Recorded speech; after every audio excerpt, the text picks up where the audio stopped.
a call of submission for artwork related to archive. And it's not only related to new media art, but we accept artwork for related to archives as a topic.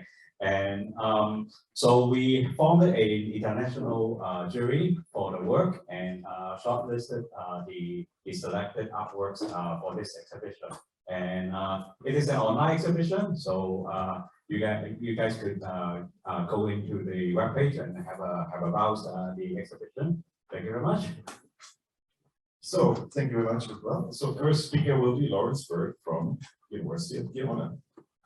Thanks very much, Oliver. Thank you, Terry. Thank you to the organizers of ISEA. So my name is Lawrence Bird. I actually work most of the time as an architect for a firm in Canada called Sputnik Architecture. I teach occasionally at the University of Manitoba. I'll tell you a bit about myself and how the work came to be. There's more information on the website, but I'll give you some information that's not on the website. So I first worked in archiving as a research assistant at the Canadian Centre for Architecture around 2007, while I was doing a PhD in History and Theory of Architecture at McGill University. So I worked for a project called DOCOM, which was a Canadian initiative on the preservation of media art. Early on in this conversation, everyone is still having.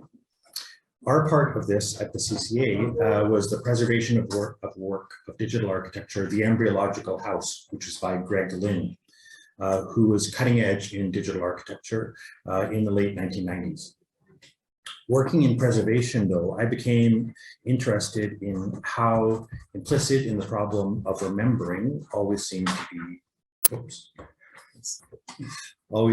the necessity of forgetting something, and how technology is kind of tied up in that. I'm especially interested in Bernard Stiegler's writing on this in the Techniques in Time books. I'm now a practicing architect, but this is also something people who make buildings have to think about, because we have our own archives, and we also build archives, and we also build memorials. Something our firm is working on right now, for example, is a memorial First Nations and Métis Indigenous site. I'm also a media artist, and it's as an offshoot of that work that I came to produce this project in mobile, which is the result of an embarrassingly low-tech process, but one that I think does matter for the conversation. So after working in the CCA, I went back to my PhD, which I was looking at images of architecture in the city in Japanese anime. And I looked at an animated version of the film Metropolis, which is based on a manga from the 1940s, and of course also on Fritz Lang's film, from 1927. I became very interested in film of the 20s, especially Lang's, because of the way it represents architecture and bodies. Of course, the problem for that era is how to preserve film without it bursting into flames. And often the way to do this is to duplicate it in other media. I accidentally fell into some version of that while grappling with a broken monitor on an old MacBook Pro and playing back DVDs of those films from the 20s. It was an old computer of mine, and for some reason the monitor had started blurring images. Frames of any moving image were preserved on the screen longer than they ought to be. And in some kind of realization of the persistence of image, the result was a blurring of anything that moved and turning it into a kind of a liquid, which you can kind of see on the, these are just excerpts from the film in the back. Anything static becomes somehow super solid. Oh, is it okay? The loop seems to have stopped. Is there a way I can get that? Okay, here we go. Yeah. The result was a blurring of anything that moved, rendering it liquid, and anything that was static almost seemed to become super solid. So it was only by accident that my laptop started producing something exquisite, I felt, as a result of the malfunction. So I started obsessively recording these on a cell phone.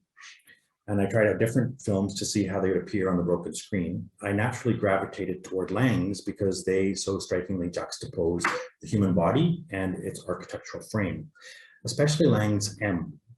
So this, you probably know, is the story of a hunt for a murderer, a child killer, by not just the police, but also by an alliance of criminal gangs who use their jailbreaking and bank robbing skills to track down the killer and actually put him on trial before their own criminal justice system.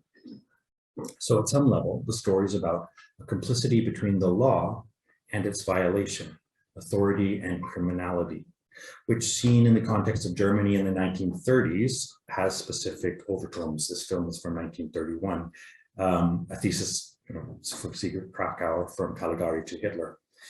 At another level, though, this is more generally, I think, about how we try to capture, imprison, make still things that, that's perfect, things that elude us, and how that eluding is somehow implicit in or generated out of the act of trying to pin something down.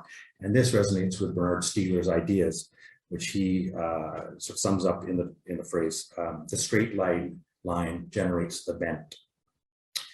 Lang's work continually comments on architectural and urban space and its representation.